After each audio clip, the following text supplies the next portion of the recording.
তো আলুটা পেঁয়াজটা লাল করে ভাজা হয়ে গেছে পর আমি সব স্পাইসেসগুলো দিলাম, মশলাগুলো দিলাম। মশলার মধ্যে পড়েছে একটু সামান্য জিরে, আদা, রসুন, গরম মশলা আর লঙ্কা।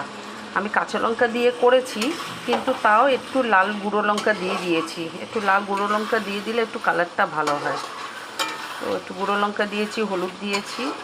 এবার একটু সামান্য নুন মিষ্টিটা দেখে টেস্ট বুঝে দিও, কেন আলু, ফুলকপি, মাছে সবেতে তো নুন থাকে, তো একটু নুনটা বুঝে দিও। ঠিক আছে? তো দিয়ে এবার ভালো করে কষাও। একটু সামান্য চিনি দিয়ে দেবে,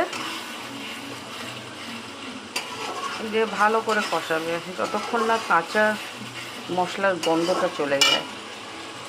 ঠিক আছে?